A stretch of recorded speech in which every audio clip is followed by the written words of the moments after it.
All right, cool. Welcome back, everybody. And in today's segment of the program, we are going to talk about self-pity, indulgence, and barriers to entry. So before we get into it, this is going to be along the same lines of the exercise of what are you afraid of, or what about lucid dreaming frightens me, right? So again, we're going to be using the observation meditation with specific question, and then following that up with the burning meditation to burn off some of these things that are hindrances to achieving our goal. So take it away, my man. You love watching me do this, right? Because it's like, yeah, I do. This is the hammer drop moment, right? It's like, yeah, it's awesome. I mean, it's I live for this. I know, right? But at the same time, it's so good because nobody's telling anybody. I mean, it's sort of like, oh, if you didn't do the practices, oh, it's okay, and it's like, yeah, it's okay. But at the same time, it's like, people can't help but sort of beat themselves up about it, right? Like, oh, I failed. Oh, I didn't do this. I'm worthless, blah, blah, blah, blah, blah. Well, maybe not that far, but it's kind of like, they're doing this program. They really have the desire. They really want to do this, right? But, sometimes things will come up. There's plenty of times when, like when my kids were small and I was planning on, getting out, doing some work or whatever, and one of them would be sick. And so, that got shunted. It wasn't like... And by getting out and doing some work, you mean going into the lucid dreaming state and doing energy work for yourself, or perhaps... Or it could have been even other work that I did at night, right? Like I'd get up and I'd plan to do it at a certain timing at night, or, there are other things besides lucid dreaming that we do at night or has a specific timing for. So, sometimes we plan these out, way in advance, right? If it's a very specific timing, but that's, right now we're talking about lucid dreaming, but the point is that stuff comes up, right? Mm-hmm. And, in the beginning, I did the same thing, right? I'd be like, oh God, I can't believe this is happening, right? It's like, you don't take it out on the kid, obviously, it's like you take care of them and you do what you need to do, but then it's like, maybe you missed your timing, maybe you didn't, so, do you follow through with the best way? Sometimes I would try to do that. But, then there's that thing in the back, right? That's like going like, oh, you're getting all, you don't want to go into those things with all this anxiety and, rage and all these other things of, how could this happen? And, you're asking worthless questions, basically, just ramping yourself up for no reason. And so, those are the kinds of situations. The burning meditation is so flexible, and I think we tend to think of it sort of, when we teach it, it's first taught as a general thing, right? Like we're burning the stress and mental fatigue that we've acquired through the week or since the last time you did it. And so it's a general sort of like, it's a shower. It's an energetic shower, basically. You're burning this stuff off, getting rid of the dross, making yourself a little cleaner, and not letting that stuff, accrue a certain energetic mass around you, because after a while you can barely see through that stuff, right? It's like it just keeps getting more and more. And again, we are what we think about most of the time. So if you're constantly in that bashing mode of yourself, it's like, or projecting it onto the world, like, oh, I can't believe these kids are always up and I can't get my things done, and why couldn't she take care of them at this time?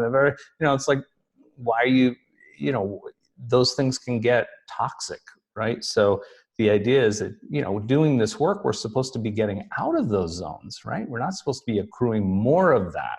We're supposed to be, working on ways to bring ourselves to a better understanding of those things.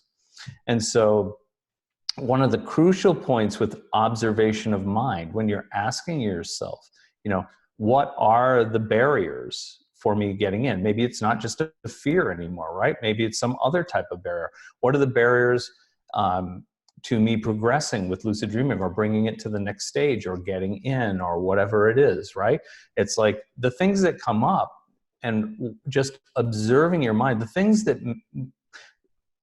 the attitude that makes those things that you identify start to get bigger is, basically judgment, right? Your judgment about those things. whether it's, again, you're sort of imposing that judgment on yourself, like, oh, I can't get up early in the morning, I can't get up that 15 minutes earlier, or whatever it is. And so, it has value, right? So now there's a moral value to it. Now I'm a bad person for not being able to do that. It's not just like, damn, I'm tired, and I'm not used to getting up 15 minutes earlier than my normal allotted amount of sleep. And so it's a different pattern change. And instead of just saying like, God, I get it, it's like, man, there's 3 times I've missed that.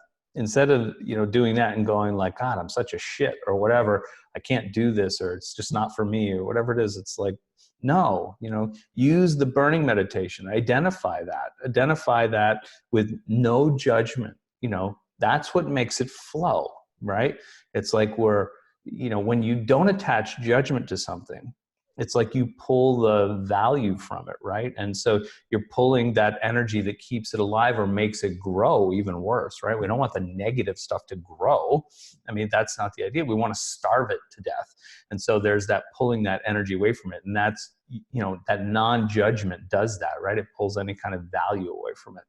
And so it lets them flow. But, the ones that are really pertinent will come up over and over again. It's a pattern. So once we identify that, right, we use the burning to burn those situations, right? Burn off the dross, right? Burn off the excess, the dead wood, right? Burn it off so that, just the core, the good stuff is there. It's like, okay, now that I've burned it off and I can see this clearly, it's like, I'm going to, damn it, I'm going to do something about this. I'm going to set 2 alarms. I'm going to put an alarm across the room so that even if I have a groggy time waking up, my wife's going to be elbowing me, 20 times to get out of bed and shut that alarm clock off that you put in the closet over there, right? So, you're going to take initiative and go after it, right? It's going to become of high value.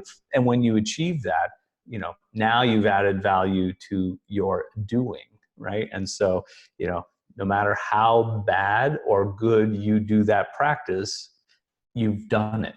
And that already starts to accrue momentum, right? It already starts to get more value. We're putting energetic mass to those situations and burning off the ones that are, seen as more negative, right? So, the burning meditation is extremely valuable for a lot of reasons. And one of the biggest parts of value, or one of the biggest things it's valued for, is that it's so flexible. It's not just identifying a single fear and burning that off, right? It's literally, you can burn off the judgment around a situation so that you can see it more clearly and act differently if that's the case. And in this case too, I feel like we're addressing something that really shapes our ideas about ourself, right? I remember in one of I think it was the very first segment of this program where we were going through the first few stages, and I was showing the bird's eye view of the whole thing. There was a moment where I said, you said, how you are is just how you think you are, right? And I feel like a lot of the things that we attach judgment to, or that get into that territory of like feeling self-pity, or, oh, I just suck at this, or I don't have the discipline to do it. I've never had the discipline, or whatever, pick your poison. It's like they all come with the attachment of me, right? It's always like, right, there's a sense of self in that mode of being, and we, and the judgment. And then, like you said, that pattern of thinking and feeling that way accrues energetic mass, right? So it's like, right, over time, those things can get so much mass that it really starts to feel like that's who we are. And then we don't even see ourselves outside of the scope or having the possibility of acting and being any other way, right? And so that becomes a worse barrier. Yeah, one of the worst parts of that is that it starts to, as it gets enough mass, it starts to infiltrate other areas of our life. So maybe it just starts out as a meditative practice or a spiritual practice, and then all of a sudden it starts to, you start to believe that stuff. It starts to accrue more mass, right? And then it starts to infiltrate into, let's say, your relationships with your kids, your wife, whatever, right? And so it starts to become, I'm not Well, it'll start Well, to, you said like it starts out as a meditative practice or an extra. What do you yeah, mean? I thought we meant like something I'm just, negative. no, I'm going off of what you said, you know, like you start to think like, oh, I can't do this. I've never been able to, I don't have the discipline. You know, you start to get that judgment on yourself, right? There's a value to it, and it's a low value, right? And so you're starting to, that starts to accrue mass. And after a while, you know, somebody, you know, one of your kids says something to you that, you know, it was just sort of off the hand. It wasn't horrible, but it wasn't nice either. And, you know, you take it to heart, where before you would have been like, hey, that's not okay to say. And, you know, you do it sort of like, you know, disciplined, but not, you know, over the top, right? It's not like you're snapping, right? But instead you take it and you start to think, well, yeah, I'm not very good. So, you know, of course they don't respect me, and maybe my wife doesn't respect me either. And, you know, it starts to go, why would anybody respect me? I don't even respect myself. And so it starts to get a life of its own. And this is a horrible scenario, right? And we don't want it to happen with this. I've seen it happen with other, you know, with other situations like this. And I've had students that have, you know, started to go down that path, and we sort of like grab them, you know, it's like, you know, stop, you know, burn that shit. You know, it's like, I don't want you doing anything else except identifying that and doing the burning meditation every damn day if you need to. And then do one little thing, identify one small thing that you can do, that you say you're going to do, and you'll do it. And you do it. And that's it. Just like I said, you know, like, put the alarm in the closet, so you have to get up, or somebody's poking you to get up. Okay. It wasn't all your own volition, but you did it. Okay, good. We've hit that, you know, we've overcome that barrier, right? So, you know, and that starts the program, you know, that starts the progress on the other side, right? But that burning meditation will help, you know, burn those scenarios out of you. So maybe you're even coming to this program with some of those already intact. And maybe the lucid dreaming is a way to, you know, to get in there and relieve you of some of that, right? Prove yourself, you know, like this is your thing now. You know, you're able to do something that a very, you know, a vast majority of people won't do. It's not that they can't do it, they won't do it. And so this puts you at a higher and higher status within your own mind. And that's going to carry through into the rest of your life, right? But we don't want it to go that negative route, because it could go either way, right? I mean, it's like, again, this is not super hard to do, but it's not easy either, right? I mean, it takes some discipline. It's a different thought process than most of us are used to. There are odd exercises. There are things, you're changing your schedule up. You know, you're putting things in, and, you know, and changing them up on a regular basis, and all toward this goal that nobody else is going to be able to see. They're only going to see the end result of you, how you're holding yourself in the world in a much better way, right? But they're not going to see you. They're like, oh, gee, Dustin's been lucid dreaming. Did you see that the other night when he went over there? Nobody sees that. Did you see when he flew out of his bedroom window the other night? Jesus, I thought he was going to like break the sound barrier. You know, it's like, you know, there's no outside verification other than, you know, your normal state is changing, and people will notice that. Oh, what are you doing? Have you lost some weight? Are you doing this? It's like, no, I'm just, you know, I feel different. I feel, you know, I've just been having some really good, I've been having really good sleep. I've been getting a lot of sleep lately. Oh, awesome. That's great. Yeah. I wish I could sleep. Oh, I was like, so, you know, they see the end result that we bring back, right, in our lives, but they don't see how that happened, right? They don't see those small increments, right?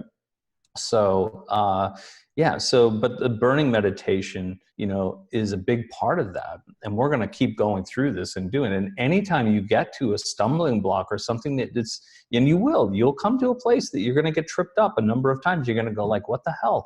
You know, I got through this, I got in, I did this, and now I'm like at this place and I can't seem to get over this. Well, you're going to ask yourself in that observation of mind, right? Like, what is happening here?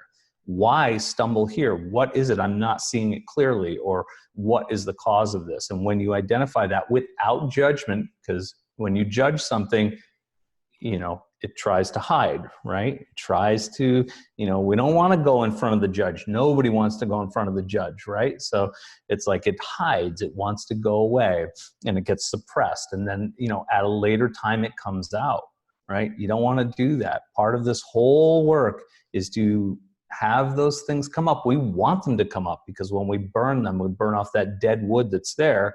There's a lot of energy. There's a lot of power there. And so, we integrate it into ourselves, and that's what we use to project ourselves forward, right? In our lives, make lives better. Do this, yes, but also how does it project even farther into our waking lives, right? In all aspects of our waking lives. So when we identify those things, the next thing to do is how do we take that down? How do we burn off the dead wood there? And so the burning meditation is a way to do that.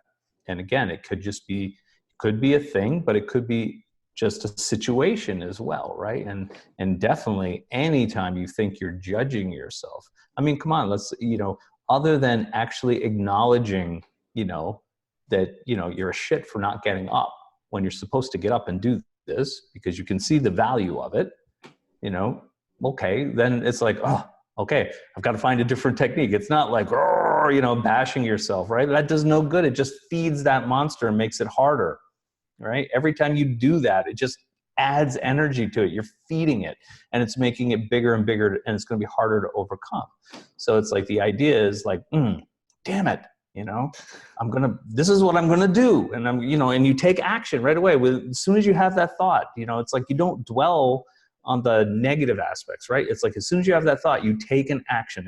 If it's sitting down right on that spot, grabbing a piece of paper and writing out, literally just like, here's the goal that I'm going to do right now, tonight, or tomorrow morning, like I'm going to, oh, you want to play that game? I'm going to get up instead of at 5:30. I'm going to get up at 5 o'clock. I'm going to teach you a lesson. I'm going to show you who's boss, not out of, vindictiveness, right? It's like literally just saying like, I controlled this, this is my place. This is my mind. This is what I'm going to do. And there's nothing that you're going to do that's going to prevent me from doing that. And so you're just writing down a simple statement there. And then you do it the next day. You just force yourself to do it regardless of how it does. Because once your conscious mind, once sees that, that you're in charge and you're really serious about this, it's going to sort of back off a little bit because it doesn't want to be punished, right? Not that we're punishing it, but you know what I mean? Like it wants to get that extra half hour of sleep. So, the other part of your mind that comes up to help you, right? Your will, your subconscious, those things that see the value in it and see your resolve to do that, they're going to come to the forefront and help you get out of bed at 5 o'clock. And then the next day, okay, you did a good job. Awesome. We can get up at 5:30 now. We put that in place, we do it, it happens, and now you repeat the process. But you're still like, anytime you do your observation of mind and you start to feel like, oh, something's, like, ooh, like, oh, that's bad. It's like, okay, instead of, you feel that judgment that's being placed on there by yourself, that's one you want to immediately take and burn. So it's an extremely important, way to do this. And such a valuable tool to have, in your toolbox and get really, really good. It becomes your best friend, right? Because there's always stuff that comes up. And I just want to clarify too, like that part that you gave as an example of like getting up at half an hour early or something, that's not like one of the assignments for this, but just as an example of something that somebody could be beating themselves up about or going through the internal machinations of that kind of thought process about themselves. And, right. So yeah, I get it. Yeah. Yeah. I mean, there's plenty of people. I mean, I've had plenty of people over the years that like, let's leave the getting up early alone. Okay. But let's say, they try to do the observation of mind for 5 minutes and it feels like 5 years to them, right? Because they're so hyper, right? Sure. It's like, oh, I can't meditate. It's like 2 minutes and I'm like chomping at the bit, right? And then they beat themselves up for that. It's like, burn that. Burn the anxiety, burn those things, burn that aspect of you that's not, sort of staying in step with what you want, right? You control this, you control your mind, you control your body, right? So it's like, you need to, set the new priority that you're in charge. But not in a tyrannical way, right? It's like you want to be the good emperor, okay? So it's like that's the idea. It's like I'm fair, and if you let me do this for 5 minutes, you get an espresso on the way to work. What? It's kind of a new concept, right? But that way to be the good emperor or the good ruler of your own body and mind is to, as much as possible, start to the way that you said it to me was only accentuate the positive, right? Only Right. putting your only giving attention and emotional energy to the positive. And that's like that's a tall order. There's no question Oh about it. yeah. Like that is a hugely tall order. It's an ideal to shoot for, right? But this technique is just one way to start to pare away at the negative so that there's more room to be aware of when the negative is expressing itself, and when the positive, and when there's those opportunities to put more attention on the positive. Right. On the negative stuff, I'm not saying you have to accept the negative. Nobody wants to. I think that's a bad idea. Like if you're not doing something, we hold our own, we're brutally honest with ourselves, right? It's like, oh, I didn't do that. Okay. Well, what am I going to do about that? And then so it's like, I'm going to make it better. Well, how do I make it better? Well, first I'm going to burn the hell out of that situation, right? So that I can make it smaller, see how it can be rectified, see through it, make the barrier smaller that I can, now it's just a hurdle. I can get over that, right? And accentuate the positive. Like, oh, if I get up and do this, I'm going to get this reward, right? So, and maybe the thing, lucid dreaming might be too obscure at this point as a reward. It's too far out in the future. You need something right now. And so there's nothing wrong with, getting some small thing and saying like, if I do this, I get this, and putting that positive spin on it, because that's that, again, the dopamine, incentive control in the mind, right? It's like, it's there, right? Like, oh, if I do this, I get this. Well, that's a pretty easy thing, for us to sort of lock onto, and don't make it too big, just something tiny, but that's enough. That's enough to start the pattern, right? And I don't want to overcomplicate like the instructions and all the things that we're packing into this right now, but I think it's really valuable to just note that like you still do that in your practice. Like I know that like when you do your meditation in the morning, you're conscious of the fact that like you're getting yourself a cup of coffee after you do that, and you're thinking about that cup of coffee that you're going to have after you do the meditation as a reward for the fact that you did it. It's like a more conscious way of engaging your day too, instead of just like, oh, I'm just doing all the exercises I'm supposed to do, then I'm getting my coffee and I'm going to work or whatever it is. It's more like, no, I'm rewarding myself. I'm really enjoying it. This is a really good part of my day, and I'm giving it to myself because I've just done this thing that I intended to do, and I followed through with it, and I'm awesome, or Yeah, whatever that's it it. is. I mean, I know it's like a silly way to state that, but I feel like it's cool that you do that. And it's a really interesting way of reframing the normal things you do to put a more positive spin on the experience that you're already having and choosing to follow through with. Well, I mean, I've always been a big proponent of, uh, using the systems that are already inherent in us and accentuating them, right? Why, people say go with the flow, but they don't really understand in a physiological way what that is, right? We already have these systems hardwired into us. Why aren't we utilizing them? Instead, it's like we're constantly fighting against them. And that's not a way to go, right? So it's like, utilize it. There's that incentive reward system. Utilize that. And, then we go from there, make it better. Nice. Cool. So the simplicity of doing this exercise is a couple times each week over the next couple weeks, we'll do like 10 minutes again of the observation meditation, and just posing that question to ourselves, like what, you know, what is a barrier for me with my success in lucid dreaming, kind of within the context of these things that we've been talking about, and being in that place of non-judgment, allowing those things to rise to the surface. And then once we've identified them, again, returning to the burning meditation and doing that maybe a couple of times this week, right? Would be a kind of Right. a general outline of that. Exactly. Okay, cool. All right, sounds great. Thanks, man. I'm glad we brought down the hammer because I think it will really help a lot of people. yeah, it's helping me a lot. So I appreciate it. Good. All right. Thank you. All right. We'll see you later.